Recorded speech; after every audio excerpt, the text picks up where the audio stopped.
গল্পের শুরুতেই আমাদের আন্টার্কটিকার বরফে ঢেকে থাকা পাথরের মাঝে এক মানুষকে দেখানো হয়, যার নাম মিকেলসন। মিকেলসন এখানে অনেকদিন ধরে আটকে আছে এবং সাহায্যের জন্য অপেক্ষা করছে। তার কাছে একটি প্লেনও আছে যা নষ্ট হয়ে গেছে। আসলে মিকেলসন তার সঙ্গীদের নিয়ে এখান দিয়ে যাচ্ছিল, কিন্তু তার প্লেনটা ক্রাশ হয়ে যায় আর তাতে তার সব সঙ্গী মারা যায়, শুধু সে একাই বেঁচে যায়। আর তখন থেকে সে কারো সাহায্যের জন্য অপেক্ষায় আছে। তার কাছে একটা ছোট্ট মেশিনও আছে, যার হ্যান্ডেল ঘোরালে আশেপাশে যদি কোনো হেলিকপ্টার থাকে তাহলে তার সঙ্গে যোগাযোগ হয়ে যাবে। কিন্তু বহুবার চেষ্টা করার পরেও সে কোনো যোগাযোগ করতে পারে না, কারণ এটা এমন এক জায়গা যেখানে কেউ কোনোদিন আসে না। এখান থেকে ওপরে যেখানে বরফ একটু নরম থাকে, মিকেলসন সেখানে মাছ ধরার জন্য ছোট ছোট অনেকগুলো ফাঁদ পেতেছিল। সে অনেকগুলো মাছও ধরে এবং সেই মাছ খেয়ে নিজের জীবন বাঁচিয়ে রেখেছে।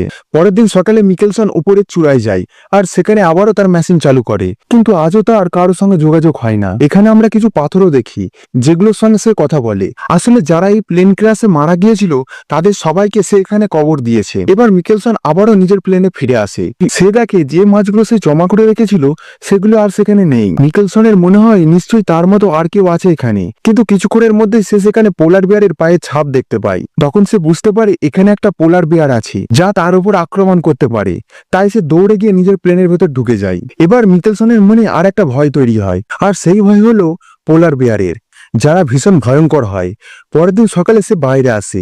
সে দেখে চারিদিকে ঝোড়ো হাওয়া বইছে, তবু সে তার মেশিন নিয়ে চূড়ার উপর যায় যদি কারোর সঙ্গে যোগাযোগ করা যায়। আর যখন সে মেশিনের হ্যান্ডেল ঘোরায় তখন তাদের সবুজ আলো জ্বলে ওঠে। এর মানে হলো আশেপাশে কোনো হেলিকপ্টার আছে, কিন্তু চারপাশ বরফে ঢাকা থাকায় সে কিছুই দেখতে পাচ্ছিল না। ঠিক তখনই সে দেখতে পায় তার সামনে একটা হেলিকপ্টার দাঁড়িয়ে আছে। সে একটা ফ্লেয়ার তৈরি করেছিল আর সে সেই ফ্লেয়ারটা জ্বালায়।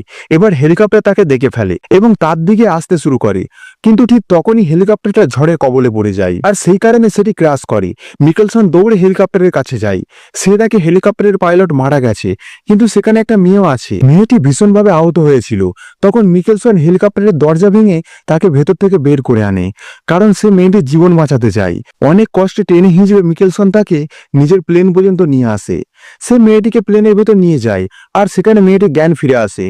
মিকেলসন তার সঙ্গে কথা বলার চেষ্টা করে, কিন্তু মেয়েটি ইংরেজি জানে না, আর মেয়েটি যে ভাষায় কথা বলছে সেই ভাষা মিকেলসনের জানা নেই। মিকেলসন তাকে মেয়েটির পেটে একটা বড় জখম রয়েছে, সে সেখানে সেলাই বা স্টিচ করে দেয়। মেয়েটি আবার অজ্ঞান হয়ে যায়। এরপর মিকেলসন তার জন্য একটি নোট লিখে রেখে দেয় যে আমি খুব তাড়াতাড়ি তোমার কাছে ফিরে আসবো। তারপর সে হেলিকপ্টারের কাছে যায় যেখানে পাইলটের মৃতদেহ পড়েছিল। সে পাইলটকে কবর দেয় এবং তার উপরে পাথর সাজিয়ে রাখে। এরপর হেলিকপ্টারটা পরীক্ষা করতে গিয়ে সে একটা আন্টার্কটিকার মানচিত্র পায়, মানে হলো সেই মানচিত্রের সাহায্যে এখান থেকে বেরিয়ে যেতে পারবে। এছাড়াও সে সেখানে কিছু জমে যাওয়া নুডলস আর একটি স্টোভ খুঁজে পায়। বহুদিন ধরে সে কাঁচা মাছ খেয়ে আসছিল, আর এখন যেহেতু তার কাছে স্টোভ আছে তাই সে রান্না করে খেতে পারবে। মিকেলসন সেখানে ওই আহত মেয়েটি আর পাইলটের একটা ছবি পায়। সেই ছবিতে তাদের সঙ্গে একটা ছোট্ট মেয়েও থাকে। তখন সে বুঝতে পারে এরা আসলে একটা পরিবার। আর এখন মিকেলসনের মনে আরো কষ্ট হয়, কারণ পাইলটের মৃত্যু আসলে তার জন্যই হয়েছে। তাকে বাঁচাতে গিয়েই পাইলট হেলিকপ্টার তার দিকে এনেছিল, আর সেই কারণেই হেলিকপ্টার ক্র্যাশ করে পাইলট মারা যায়। এই কথা ভেবে মিকেলসন অনেক দুঃখ পায়। সে সব জিনিসপত্র নিয়ে আবার নিজের প্ল্যানে ফিরে আসে। ঠিক তখনই বাইরে থেকে একটা শব্দ শোনা যায়। সে যখন সেই জায়গায় যায় যেখানে সে মাছ ধরার ফাঁদ পেতেছিল, তখন দেখে ফাঁদে একটা অনেক বড় মাছ ধরা পড়েছে। সেই মাছ নিয়ে সে আবার নিজের প্লেনের ভেতর ফিরে আসে। তারপর সে স্টোভ জ্বালিয়ে নুডলস আর মাছ রান্না করে। আসলে গত 6 মাস ধরে সে এখানে আটকে আছে, আর আজ 6 মাস পরে প্রথমবার সে রান্না করা খাবার খায়। সে মেয়েটিকেও কিছু খাবার খাইয়ে দেয়। এরপর সে সেই মানচিত্রটা বের করে দেখে যেটা মেয়েটির হেলিকপ্টার থেকে পাওয়া গিয়েছিল। মানচিত্র দেখে সে জানতে পারে এখান থেকে কয়েক কিলোমিটার দূরে এমন একটা জায়গা আছে যেখানে হেলিকপ্টার আসে এবং যেখানে পৌঁছতে পারলে তাদের রেস্কিউ করা যেতে পারে। এবার সে সিদ্ধান্ত নেয় যে মেয়েটিকে নিয়ে এখান থেকে বেরিয়ে যাবে, কারণ খুব শীঘ্রই ঠান্ডা আরো বাড়বে। তাপমাত্রা নেমে যাবে -40 থেকে 50 ডিগ্রি পর্যন্ত, আর এই ঠান্ডায় কোনো মানুষ বাঁচতে পারবে না। সেই কারণে মিকেলসন ঠিক করে যে মেয়েটিকে সঙ্গে নিয়ে সে ওই রেস্কিউ পয়েন্ট পর্যন্ত যাবে। যদিও এই কাজটা খুব কঠিন, তবুও মিকেলসন দৃঢ় প্রতিজ্ঞা করে যে সে মেয়েটির প্রাণ অবশ্যই বাঁচাবে। তাই সে অনেকগুলো মাছ আর এক বোতল জল সঙ্গে নিয়ে নেয়। সে প্লেনের ভেতরে একটা নোট রেখে দেয় যেখানে লেখা থাকে আমরা দুজন এখানে জীবিত ছিলাম, কিন্তু এখন আমরা নর্থের দিকে যাচ্ছি। তারপর সে মেয়েটিকে নিজের স্লিপিং ব্যাগের মধ্যে পুরোপুরি ঢুকিয়ে একটা প্লাস্টিকের টবের মতো জিনিস জিনিসের উপর শুইয়ে দেয়। এরপর টেনে তাকে নিয়ে সামনে এগোতে শুরু করে। কিন্তু মিকেলসন নিজেও এখন ভীষণ দুর্বল হয়ে পড়েছে, তাই তার হাঁটার গতি খুব ধীর হয়ে যায়। সে মেয়েটির সঙ্গে ক্রমাগত কথা বলতে থাকে। এখন তার জীবনে একটাই উদ্দেশ্য, যে কোনো মূল্যে মেয়েটির প্রাণ বাঁচানো, কারণ তার জন্যই তো মেয়েটির স্বামীর মৃত্যু হয়েছিল। মিকেলসন নিরন্তর মেয়েটিকে টেনে নিয়ে সামনে এগিয়ে চলতে থাকে। কয়েক ঘন্টা পর যখন সে মানচিত্র দেখে, তখন বুঝতে পারে এখনো প্রায় 45 কিলোমিটার পথ বাকি, আর এই দূরত্ব অতিক্রম করতে প্রায় 7 দিন সময় লেগে যাবে, কারণ বরফের মধ্যে চলার গতি খুবই ধীর হয়ে যায়। এছাড়াও মিকেলসনের আর শক্তি নেই, এবং সবচেয়ে বড় ঝুঁকি হলো পোলার বেয়ারের, যা তাদের কাছাকাছি রয়েছে। পুরো দিন হাঁটার পর রাত হয়ে যায়। এখন রাতে তাকে কোথাও নিরাপদ জায়গায় ঘুমোতে হবে, যেখানে ঠান্ডা কম থাকে, কারণ রাত হলে এই জায়গায় তাপমাত্রা খুব নিচে নেমে যায়। এই জন্য সে বরফ করে একটা ছোট টেন্ট বানায়, যাতে সে ঠান্ডা থেকে বাঁচতে পারে। সে মেয়েটিকে সে টেন্টের ভেতর নিয়ে যায়, সেখানে সে খাবারও রান্না করে। মিকেলসন পুরো রাতটা মেয়েটির সঙ্গে ওই টেন্টের ভেতরেই কাটায়। পরের দিন সকালে সে আবার নিজের যাত্রা শুরু করে। মিকেলসন এখন আগে থেকে আরো বেশি ক্লান্ত, কিন্তু যে কোনো মূল্যে সে মেয়েটিকে বাঁচাতে চায়। সেই কারণে সে ধীরে ধীরে হলেও নিরন্তর সামনে এগিয়ে যেতে থাকে। ঠিক তখনই তার সামনে একটা অনেক উঁচু পাথরের রাস্তা পড়ে। এই পাথরের পথে সে একা উঠে যেতে পারে, কিন্তু মেয়েটাকে টেনে নিয়ে উপরে উঠাতে পারবে না। এরপর সে নিজের পকেট থেকে মানচিত্র বের করে দেখে এবং বুঝতে পারে যে চূড়া পেরোনোর একটা বিকল্প পথ আছে।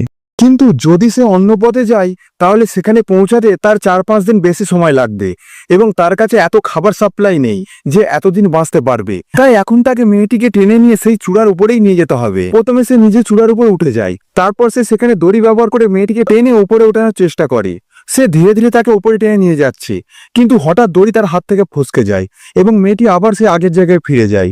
মিকেলসন বুঝতে পারে যে ওইখান থেকে মেয়েটিকে উপরে টেনে তোলা সম্ভব নয়, তাই সে চূড়ার উপর থেকে সব জিনিসপত্র নিচে নামায়। সে এখন বুঝে গেছে, যদি মেয়েটিকে বাঁচাতে চায় তবে তাকে লম্বা এবং বিকল্প পথ দিয়েই যেতে হবে। এরপর সে ধীরে ধীরে সেই লম্বা পথ ধরে এগোতে শুরু করে। আর মেয়েটি তো খুবই আহত ছিল, তাই তার শরীর আগের থেকেও খারাপ হয়ে গেছে। মিকেলসন মেয়েটিকে টেনে নিয়ে পুরো দিন হাঁটতে থাকে। রাত হলে তাকে কোথাও আশ্রয় নিতে হবে, কারণ রাতে ঠান্ডা অনেক বেড়ে যায় এবং তার সঙ্গে পোলার বেয়ারেরও ঝুঁকি থাকে। ঠিক তখনই সে একটা পাথরের মাঝে একটা ছোট্ট সুড়ঙ্গ দেখতে পায়। সে বুঝতে পারে এটা পোলার বেয়ারের সুড়ঙ্গ, কিন্তু তার কাছে এতে প্রবেশ করা ছাড়া আর কোনো বিকল্প পথ নেই। মিকেলসনের ভাগ্য ভালো যে সুড়ঙ্গের ভেতরে কোনো পোলার বেয়ার নেই। সে মেয়েটিকে নিয়ে ভেতরে প্রবেশ করে এবং সেখানে খাবার রান্না করে, কিন্তু এখন তার গ্যাসও শেষ হয়ে গেছে, মানে এরপর সে রান্না করে খেতে পারবে না। দিন দিন মিকেলসনেরও কষ্ট বাড়তে থাকে। রাতে যখন মিকেলসন গুহার ভেতর থাকে, তখন বাইরে থেকে কারো চলাফেরার শব্দ শুনতে পায়। তখন সে বুঝতে পারে বাইরে পোলার বেয়ার আছে এবং সে গুহার ভেতর ঢোকার চেষ্টা করছে, কিন্তু মিকেলসন কোনোভাবে তার ফ্লেয়ার জ্বালিয়ে বাইরে ফেলে দেয়, যা দেখে পোলার বেয়ার ভয় পেয়ে সেখান থেকে পালিয়ে যায়। মিকেলসন পুরো রাতটা ভয়ের মধ্যে কাটায়। পরের সকালে যখন সে বাইরে আসে, তখন সে দেখে পোলার বেয়ার সেখানে নেই। তাই সে দ্রুত মেয়েটিকে সঙ্গে নিয়ে সেই জায়গা থেকে বের হয়ে যায়। এরপর কয়েক ঘন্টা হাঁটার পর হঠাৎ তার সামনে একটা বরফের ঝড় এসে পড়ে। বরফের ঝড় থেকে বাঁচতে সে সেই স্লেজটা যার উপরে মেয়েটি শুয়েছিল সেটা নিজের সামনে রাখে এবং মেয়েটিকে ধরে সেখানেই শুয়ে পড়ে। কিছুক্ষণ পর যখন বরফের ঝড় থেমে যায়, তখন সে দেখে যে তারা পুরোপুরি বরফের নিচে চাপা পড়ে আছে। মিকেলসন মেয়েটাকে পরীক্ষা করে দেখে তার মুখ থেকে রক্ত বের হচ্ছে এবং তার জখম চেক করে এবং বুঝতে পারে যে সেখানে ইনফেকশন ছড়িয়ে গেছে। মিকেলসন বুঝতে পারে মেয়েটি আর বেঁচে থাকার কোনো সম্ভাবনা নেই, কারণ তার শরীর একবারেই নেতিয়ে পড়েছে। তাই সে সিদ্ধান্ত নেয় মেয়েটিকে এখানে রেখে নিজে একাই যাত্রা চালিয়ে যাবে। এই জন্য সে মেয়েটির পাশে তার পরিবারের ছবি রেখে একাই ওই জায়গা থেকে এগিয়ে যায়। যদিও এমনটা করতে তার প্রচন্ড কষ্ট হচ্ছে, তবুও তার কাছে অন্য কোনো পথ নেই। কিছু দূর এগোতেই হঠাৎ সে একটা খাদে পড়ে যায়, যার ফলে তার পায়ের হাড় ভেঙে যায়। এখানে মিকেলসন অনুভব করে যে মেয়েটিকে সেখানে ফেলে রেখে আসা ঠিক হয়নি। সে আরো উপলব্ধি করে হয়তো মেয়েটির জন্য সে এখনো বেঁচে আছে, হয়তো উপরবেলা চায় যে সে মেয়েটির জীবন বাঁচাক। সেই কারণে সে তার পায়ের ওপর কাপড় জড়িয়ে আবারও উঠে আসে। এরপর সে মেয়েটির কাছে যায়। মেয়েটির এখন জ্ঞান ফিরে এসেছে আর সে মিকেলসনের কাছে জল চায়। মিকেলসন তাকে জল দেয়।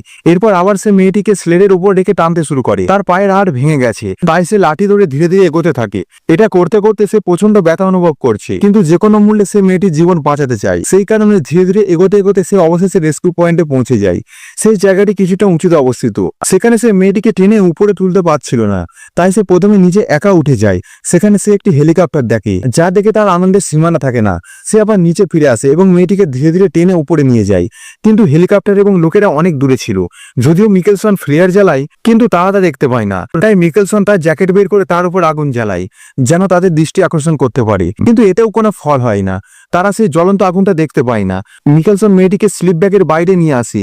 তারা দুজন চিৎকার করতে থাকে, কিন্তু ততক্ষণে হেলিকপ্টার উড়ে চলে যায়। মিকেলসন আর মেয়েটি পুরোপুরি দুর্বল ও ভেঙে পড়ে। তারা বুঝতে পারে হয়তো এটাই তাদের জীবনের শেষ মুহূর্ত। মিকেলসন মেয়েটির হাত ধরে বরফের উপর শুয়ে পড়ে এবং তার কাছে ক্ষমা চায়। সে বলে, আমার কারণে তোমার স্বামী মৃত্যু মৃত্যু হয়েছে, আর এখন তোমারও মৃত্যু হতে চলেছে। এরপর মেয়েটির মতো মিকেলসনেরও চোখ বন্ধ হয়ে যায়। ঠিক তখনই দেখা যায় মিকেলসনের চুল উড়তে শুরু করে। আসলে তার পেছনে হেলিকপ্টার এসে পৌঁছেছে। তারা দুজনকে দেখতে পেয়েছিল এবং তাদের রেস্কিউ করার জন্যই এসেছে। এর মানে হলো তারা এখন দুজনেই বেঁচে যাবে। মিকেলসন অনেক মাস ধরে এই বরফে ঢাকা পাহাড়ের মাঝে আটকে ছিল, কিন্তু কখনো নিজে থেকে বের হওয়ার চেষ্টা করেনি। কিন্তু যখন সে দেখেছিল যে মেয়েটির অবস্থা খুব খারাপ এবং যদি সে তাকে এখান থেকে না নিয়ে যায় তাহলে তার মৃত্যু নিশ্চিত, তখন সে রেস্কিউ পয়েন্টে যাওয়ার সিদ্ধান্ত নেয়। এই গল্প থেকে শেখা যায়, যদি আমরা সৎভাবে ও ভালোভাবে কাজ করার চেষ্টা করি তবে আমাদের সঙ্গেও ভালো কিছু ঘটে। যেমন মিকেলসন মেয়েটির জীবন বাঁচিয়েছিল, সে চেষ্টা করেছিল আর সেই চেষ্টা তার জীবনও বাঁচিয়েছে। কয়েক মাস পর সে সেই জায়গা থেকে বের হতে সক্ষম হয়।